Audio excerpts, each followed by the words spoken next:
Perkenalkan, nama saya Dr. Lim Janfuk, spesialis kedokteran okupasi konsultan, magister kedokteran kerja dari Fakultas Kedokteran dan Ilmu Kesehatan Universitas Kristen Krida Wacana Jakarta. Dalam kesempatan ini, saya ingin menyampaikan sebuah rekaman untuk unsur Dharma pengajaran sebagai bagian dari dokumen pernyataan diri dosen dalam unjuk kerja Tridharma Perguruan Tinggi. Materi kuliah yang akan saya bawakan dalam rekaman kali ini merupakan salah satu bagian dari pembelajaran modul khusus untuk blok 28, yaitu blok ilmu kesehatan kerja. Dengan capaian pembelajaran blok adalah bahwa mahasiswa mampu untuk mengaplikasikan ilmu kedokteran kerja dalam pengelolaan kecelakaan dan penyakit akibat kerja. Sehubungan dengan materi kuliah berjudul Pajanan Faktor Kimia Tempat Kerja yang saya bawakan, mahasiswa diharapkan dapat memahami pengelolaan penyakit akibat kerja terkait dengan pajanan faktor kimia tempat kerja melalui kegiatan Problem Based Learning atau PBL nantinya dan ujian integrasi dengan menggunakan soal berbentuk multiple choice atau pilihan ganda. Kemampuan mahasiswa dalam menyebutkan jenis bahaya potensial kimia tempat kerja, menjelaskan gangguan kesehatan yang diakibatkannya, serta dapat menjelaskan tata laksana awal penyakit akibat kerja pajanan kimia menjadi indikator dalam capaian pembelajaran pada mata kuliah ini. Kita masuk ke materi. Ya. Karena waktu kita nggak banyak, sementara slide yang saya siapkan sekitar 250 slide, jadi kebayang ya, perjalanan kita akan panjang sekali hari ini ya. Tapi prinsipnya gini ya, semua materi akan saya bagikan buat teman-teman baca. Saya nggak bisa memaksakan bahwa kalian semua akan menyukai materi ini. Tapi prinsipnya adalah saya hanya akan menyampaikan dalam waktu yang singkat ini beberapa hal yang memang kritikal, yang penting sekali untuk teman-teman ketahui dengan mindset atau konsep atau paradigma tertentu yang memang nanti bisa applicable untuk teman-teman gunakan. Hal-hal yang lain yang sifatnya teoritis, teman-teman nanti bisa baca ya dalam ujian integrasi yang nanti akan dilakukan. Itu juga materinya nggak akan keluar dari apa yang kita diskusikan maupun materi yang ada di dalam bahan bacaan teman-teman, gitu ya. Feel free untuk interupsi atau bertanya di kapanpun kalian inginkan ya. Oke, jadi materinya hari ini adalah tentang pajanan faktor kimia di tempat kerja. Oke, slide-nya mudah-mudahan sudah terlihat. Kita punya 3 topik utama hari ini, ya 3 subtopik. Materi pembelajaran kita yang pertama identifikasi bahaya potensial kimia di tempat kerja. Kemudian yang kedua adalah gangguan kesehatan terkait dengan pajanan kimia, dan yang ketiga adalah tata laksana awal untuk PAK pajanan kimia. Ya. Emphasize yang paling banyak itu memang nanti seperti yang tadi saya sampaikan adalah pada bagian konsep-konsepnya, gitu ya, bukan pada hafalan. Jadi pada hafalan nanti teman-teman bisa membaca sekali lagi. Oke, tadi report kita udah lakukan dengan quiz buat teman-teman. Kayaknya sebelum saya sudah ada Dr. Budiono ya menyampaikan materinya, benar nggak? Tentang toksikologi. Boleh dikasih jempolnya kalau benar.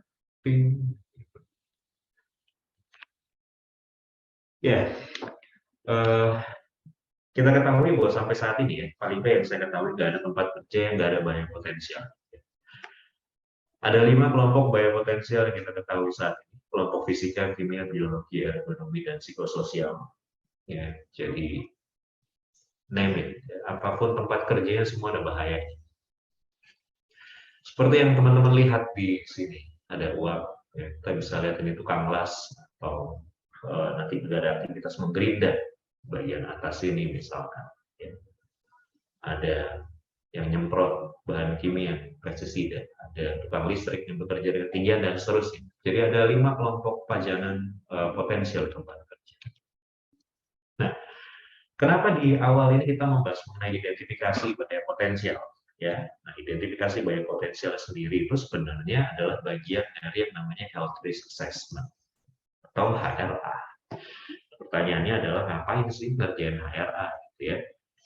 Jadi secara prinsip pada waktu kita melakukan HRA atau kita ada di sebuah tempat kerja, maka kita perlu tahu kita kerja dengan siapa, sama siapa, ada bahaya apa di tempat kerja, dan kemudian kita harus berbuat apa terhadap bahaya tadi, gitu ya. Kalau kita udah ketahui bahayanya, maka pertanyaan berikutnya adalah seberapa bahaya. Jadi kita ingin tahu bahayanya rendah, sedang, tinggi, atau ekstrim, gitu misalkan. Kemudian juga setelah itu kita bisa prioritaskan mau berbuat apa untuk mengendalikan bahaya-bahaya tadi.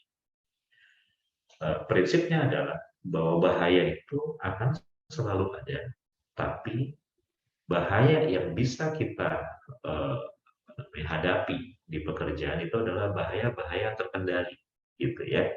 Jadi ada preventive measures, ada control measures yang kita bisa lakukan terhadap bahaya tersebut. Nah, bagaimana melakukan yang namanya health risk assessment? Yang pertama adalah yang namanya identifikasi bahaya potensial. Apa yang diidentifikasi? Yang diidentifikasi adalah siapa yang terpajan, dari mana sumbernya. Kalau pekerja terpajan dengan risiko tadi, maka bisa timbul bahaya kesehatan apa, atau outcome-nya apa. Kemudian, apakah sudah ada mekanisme pengendalian, dan masih banyak sebenarnya daftar lain yang kita bisa identifikasi. Nah, prinsipnya, setelah kita lakukan identifikasi, maka kita perlu lakukan yang namanya risiko analysis atau risk analysis. Jadi, ada bahaya, seberapa bahayanya itu dinilai dengan analisis risiko. Saya berikan contoh, kalau misalkan ada bahaya, kita sebut saja karena kita lagi ngomongin faktor kimia, ada bensin misalkan ya. Kita tahu bensin itu bahan yang mudah terbakar, benar ya. Bensin adalah bahan yang mudah terbakar, tapi kalau misalkan bensin ada dalam sebuah can yang tertutup, nggak ada kontak dengan udara, tidak ada kontak dengan api, maka dia nggak akan jadi apa-apa. Bensin as bensin, gitu.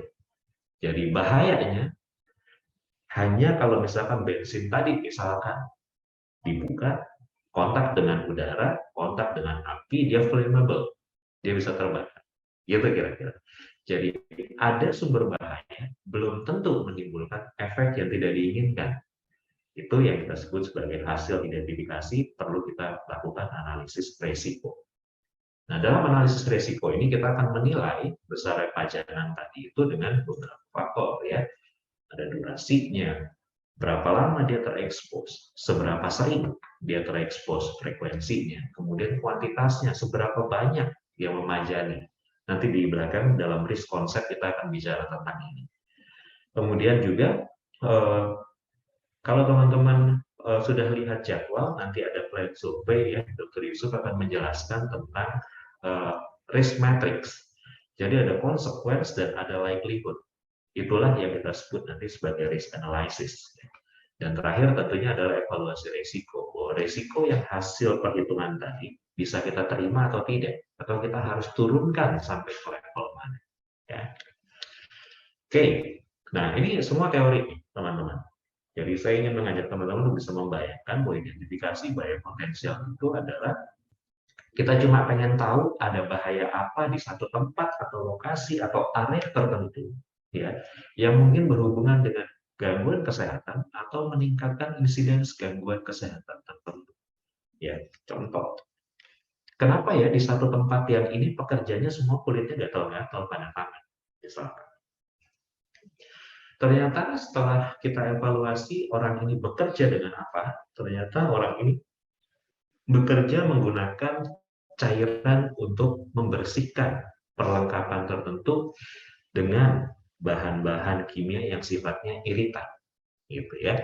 Dan orangnya ternyata selama bekerja tidak menggunakan barrier atau perlindungan pada tangan, sehingga wajar kalau tangannya kontak langsung dengan bahan yang sifatnya iritan, tangannya iritasi atau terdiagnosis nanti dengan dermatitis kontak iritan misalkan. Nah, jadi pentingnya kita melakukan identifikasi bahaya tadi ini adalah menimbulkan mindset bahwa kalau orang atau pekerja bekerja pada satu lingkungan dengan kondisi tertentu dan bahaya tertentu, maka dia mungkin mengalami gangguan kesehatan tertentu. Jadi itu prinsip. Identifikasi bahaya potensial itu mengumpulkan informasi. Tadi banyak ya listnya. Mengumpulkan informasi, dan seringkali saya dapat pertanyaan, dok, karyawannya ada 1.000, luas pabriknya kira-kira ada 2 hektar. Apakah kita harus interview semuanya? Kita harus tanya masing-masing orang itu kerjanya seperti apa, gitu ya? Dia bekerja dengan bahan apa? Wah, kita mau habis waktu berapa lama, gitu ya, untuk menginterview 1.000 orang. Nah, tapi dalam melakukan identifikasi pekerja terpajang, kita bisa melakukan yang namanya sebagai similar exposure group, gitu ya. Nah, similar exposure group ini adalah sebuah method, gitu ya, sebuah method untuk kita bisa menilai kelompok pekerja-pekerja tertentu yang expose dengan bahan yang serupa, melakukan jenis pekerjaan dan proses kerja yang sama, itu kita anggap sebagai satu kelompok yang sama. Jadi risk matrix-nya itu bisa ada pada satu level yang sama, gitu ya. Dan ini akan memudahkan teman-teman pada waktu berhadapan dengan satu lingkungan kerja yang gede banget, jumlah karyawannya banyak sekali. Dan identifikasi sumber risiko ini banyak yang nanti bisa dilakukan ya. Prinsipnya sekali lagi adalah kerja di mana, sama siapa ya, semalam berbuat apa, nah, itu mesti ditanyain ya. Jadi uraian kerja, prosesnya dari A ke B ke C, dia bekerja pakai alat apa, menggunakan bahan apa, apakah close atau open, dan seterusnya. Nah, metode identifikasi paling tidak yang umum itu ada 3 ya.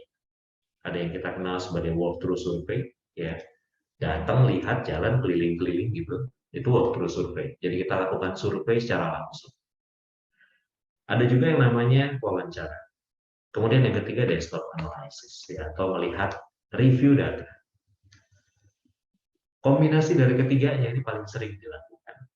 Tapi kalau misalkan pun memang tidak mungkin dilakukan ke semuanya, maka walkthrough survey ini adalah yang paling preferable. Dengan melakukan walkthrough survey, kita dapat feel-nya secara langsung. Ya. Walkthrough survey yang dimaksud di sini itu memang kehadiran kita secara fisik itu lebih preferable. Waktu kita datang ke perusahaan, ya, ada sense tertentu yang nggak didapatkan dibandingkan dengan kita nggak datang. Contoh aja, datang ke pabrik sepatu yang kerjanya itu ada ngelem, gitu ya, menggunakan bahan kimia tertentu, solvent tertentu, ngelem. Waktu kita tiba di ruangan kerjanya, baunya udah kecium, nyengat banget. Nah, bau tadi itu nggak mungkin kita dapatkan tanpa kita datang. Ya, jadi sense tersebut hanya terjadi pada waktu kita hadir di lokasi. Sama halnya dengan kondisi bising di tempat kerja, itu pun juga mirip situasinya kayak gitu. Jadi waktu survei itu kita bisa lakukan dengan datang ke lokasi, gitu ya. Jadi ini adalah peninjauan teknis terhadap kegiatan-kegiatan operasional secara langsung.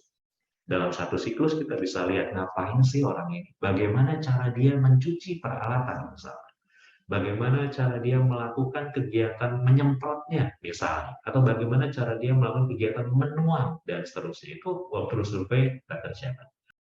Yang kedua ya, mengenai gangguan kesehatan terkait dengan pajanan kimia. Ya. Ini tadi yang sempat saya singgung ya, penggunaan bahan kimia ini memang kita nggak bisa hindari. Jumlahnya banyak, lebih dari 100.000 jenis, dan mostly bahan-bahan kimia yang baru itu mungkin dia bagian dari kombinasi bahan yang lama tambah bahan yang baru, dia menimbulkan efek yang baru gitu ya. Tapi dia sangat terbatas yang sudah diteliti efeknya terhadap kesehatan, mungkin approximately sekitar 10.000. Jadi kira-kira 10%, 90%-nya itu belum cukup evidence. Gitu. Nah, apakah setiap bahan kimia yang ada di tempat kerja itu berbahaya? Gitu ya. Kalau namanya bahan kimia berbahaya, kita bisa katakan iya, setiap bahan kimia berbahaya. Tapi apakah setiap bahan kimia menimbulkan dampak? Nah, belum tentu, gitu ya. Nah, jadi yang dapat menimbulkan dampak itu yang kita bilang sebagai hazardous. Setiap bahan kimia dalam bentuk gas, cair, padat, ya nanti juga ada lagi istilahnya mist, aerosol, itu yang berpotensi menimbulkan bahaya, kita bilang dia hazardous. Kita tahu bahwa port dan entry dari bahan kimia yang masuk, ya paling umum itu adalah inhalasi, kedua adalah kontak lewat kulit, kemudian ketiga unintentionally, itu lewat saluran cerna. Terus kemudian juga ada kadang-kadang jalan masuk yang lain lewat okular, ya, lewat mata. Nggak banyak, tapi bisa terjadi. Kira-kira gimana contohnya bahwa pajanan bahan kimia tadi itu bisa masuk lewat saluran pencernaan? Gimana tuh contohnya?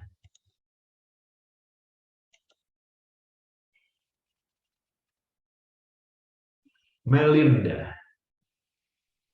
Ya dok, Gimana, Mel? pajanan lewat saluran pencernaan mungkin dia makan di tempat kerja yang penuh dengan debu gitu dok.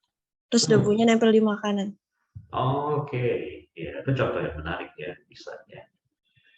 Contoh lain. Kalau ini kayaknya mesti nanya cowok-cowok. Teman-teman ada yang naik motor nggak? Naik motor tapi bukan cuma sekedar naik motor, tapi naik motor terus kemudian juga hobi merawat motornya. Misalnya datang ke bengkel motor untuk pemeliharaan. Ada nggak? Kevin mungkin. Kevin Kristo. Naik motor nggak kamu, Kevin? Naik tuh. Naik. Kevin, kamu kalau ke bengkel bawa sendiri atau minta orang bawain ke bengkel? Biasa orang tua sih dok. Oh, biasa orang tua. Tapi kamu pernah ke bengkel motor nggak? Ada yang pernah datang ke bengkel motor nggak? Ada yang pernah lihat bengkel motor?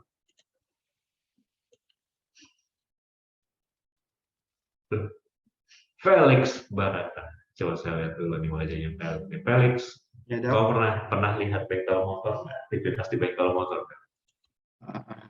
Belum, Dok. Belum pernah. Oke. Oke. Ini kan jumlahnya banyak ya, 150-an nih yang hadir saat ini ya. Ada nggak di antara kalian yang ngaku pernah ke bengkel motor? Pernah dok, saya dok. Siapa nih? Siapa? Arya dok. Oke. Arya. Apa kabar Arya? Arya, kamu ke bengkel motor, oke. Kamu melihat petugasnya kalau di bengkel motor ngapain? Montir atau mekaniknya Arya? Ganti oli dok. Ganti oli ya. Kalau tangannya kena oli, hitam-hitam gitu, bersihnya pakai apa Arya? Biasanya sih mereka punya air kobokan gitu dok, kalau saya lihat. Oh, air kobokan ya, bukan bensin ya. Dibuka karburatornya, terus kemudian bensinnya ngambil muncul, cuci tangan gitu. Enggak, kayaknya enggak deh dok. Oh enggak ya. Oke. Ya, jadi bisa benar ya yang tadi aktivitasnya. Habis ganti oli, tangannya mungkin nggak dicuci dengan bersih. Kadang-kadang juga ada yang menggunakan bensin untuk cuci tangan, karena kalau pakai sabun suka masih lengket. Tapi kalau misalnya pakai bensin, dia lebih cepat hilang minyak-minyaknya. Terus kemudian tiba jam makan siang nggak cuci tangan dengan baik, tapi dia makan menggunakan tangan. Tahu teman-teman pernah dengar juga cerita mengenai tragedi Minamata di Jepang? Nah, nanti cari tahu ya, tragedi Minamata. Itu yang menimbulkan trigger ya, dia jadi trigger adanya Minamata Convention, itu tentang ratifikasi Merkuri. Ya. Jadi ada pajanan Merkuri yang luar biasa di Teluk Minamata. Merkurinya terus kemudian mencemari perairan, mencemari ikan, ikannya itu adalah ikan yang dikonsumsi oleh warga, dan terus kemudian warga terkontaminasi dengan merkuri, terintoksikasi merkuri akibat mengkonsumsi ikan tadi. Apa yang dapat ditimbulkan? Dampak kesehatannya, name it and you will find it. Itu kira-kira ya, sebut aja pokoknya ada. Neurologis ada, gangguan endokrin ada, gangguan metabolisme, sistem reproduksi, misalkan ya bisa sampai ke abortus misalnya, gangguan sistem respirasi, gangguan kulit, semuanya bisa.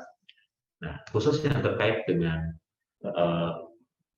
tadi waktu kita bicara tentang apakah semua pajanan kemudian bisa menimbulkan potensi dampak ini. Nah, ini yang saya mau jelaskan sedikit lebih adalah tentang risk concept. Ini. Jadi, risiko ini sebenarnya adalah fungsi dari tingkat toksisitas dan besarnya pajanan. Ya. Kita expose dan seberapa kita terekspos itu akan menentukan seberapa besar risiko untuk timbul gangguan kesehatan. Nah, toksisitas dari bahan kimia ini adalah kemampuan dari bahan kimia tadi itu untuk menimbulkan efek-efek yang buruk. Nah, bagaimana kita tahu bahwa sebuah bahan itu toksisitasnya tinggi atau rendah? Nah, ada satuan-satuan atau parameter yang kita bisa pakai. Ya, bagaimana kita bisa ngomong sebuah substance itu mengakibatkan bahaya tinggi, sedang, rendah itu kayak gimana? Ada istilah namanya LD50 dan LC50 ini for instance ya. Yang common kita pakai itu adalah LD50. LD50 itu adalah lethal dose 50. Kira-kira pengertiannya apa ya LD50 ya? Ada Gabriela Limbo. Gabriel.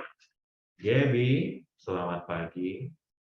Pagi, Dok. Iya. Apa LD50?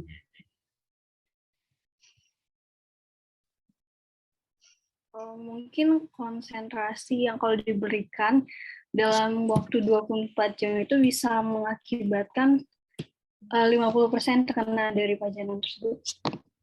Oke, baik ya. Lethal dose 50 apa definisinya, teman-teman? Itu adalah dosis yang dapat menimbulkan kematian pada 50% hewan coba, ya.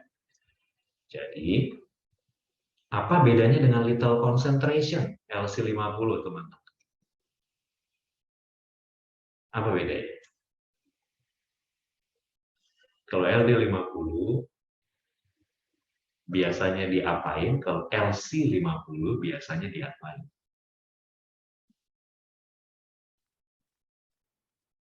Kalau LD50 itu per apa? Coba lihat di sini ya. Ya, ini. Apa nih tulisannya? Per oral ya. Jadi kita ngomongin LD50 itu biasanya per oral. Sementara kalau LC50 lethal concentration, waktu kita bicara konsentrasi itu biasanya yang airborne concentration gitu ya. Nah, parameter dari toksisitas itu diukur dari tadi LD50 atau LC50. Artinya, makin kecil LD50 maka makin berbahayalah suatu bahan. Ya. Bahan yang sangat berbahaya tadi yang ditandakan dengan LD50 yang kecil itu artinya gini. Kalau ada dua bahan, satu bahan dikasih dosis 10 mg, itu dia mati 50%, sementara bahan yang lain dikasih dosis 1 mg saja sudah mati 50%-nya. Gitu ya. Jadi makin kecil dosis, makin berbahaya. Jangan salah ya. Ini beberapa contoh outcome terkait dengan pajanan pestisida. Ini kakak-kakak kelas kalian ya, ada Vivi, ada Jessie ya, terkait dengan fungsi liver, kemudian juga ada Mesia kemarin terkait dengan gangguan psikiatri.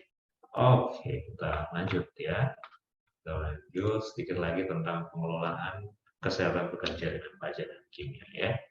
Nah, pengelolaan pajanan tempat kerja kita bisa menggunakan pendekatan dari NIOSH, ya, hierarchy of control. Ada 5 layer gitu ya. Yang paling atas itu adalah yang namanya eliminasi atau ya kita hilangkan bahayanya atau bahaya A, ya udah hilangin bahaya A dari tempat kerja. Itu adalah yang paling efektif. Tapi itu nggak mudah untuk melakukan karena kebanyakan bahaya yang dimaksud tadi itu adalah bahaya yang dipakai dalam proses produksi misalkan. Kalau dihilangkan itunya berarti nggak ada produksi gitu ya. Ya udah deh kalau misalkan gitu kita ganti bahan yang berbahaya tadi dengan bahan yang lebih tidak berbahaya, namanya substitusi. Bisa dilakukan, tapi sekali lagi ini juga nggak mudah untuk melakukan substitusi tadi.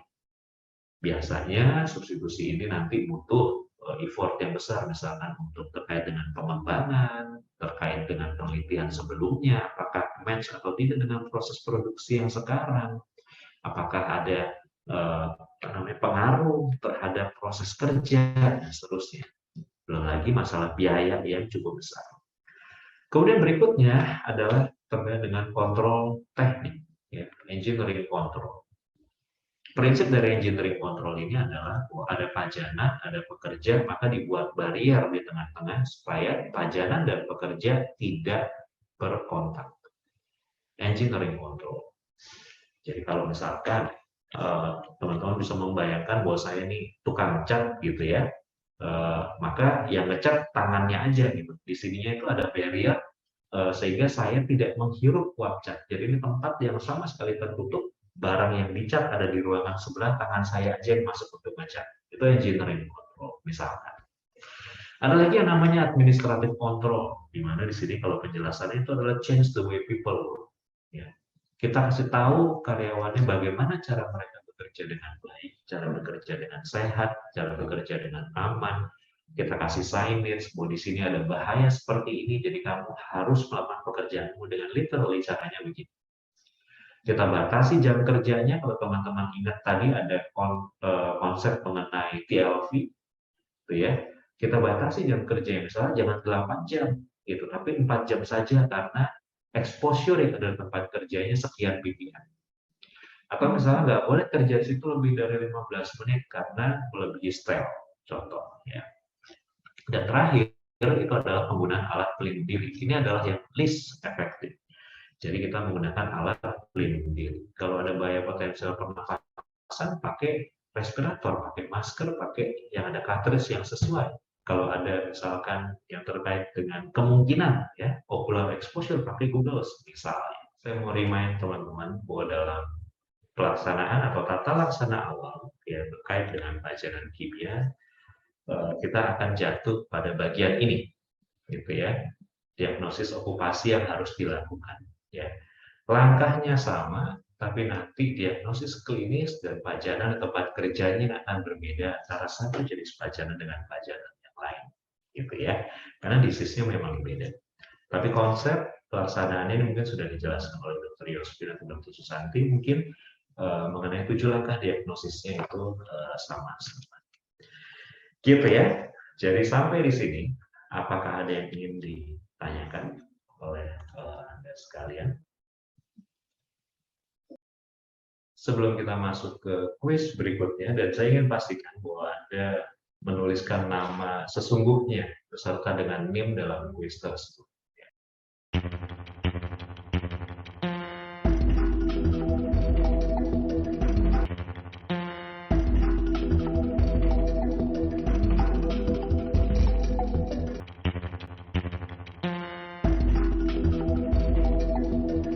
Oke. Terima kasih partisipasinya semua teman-teman. Semoga bermanfaat. Mohon maaf kalau ada yang kurang berkenan. Dan nanti kalau ada hal-hal yang ingin ditanyakan, please feel free.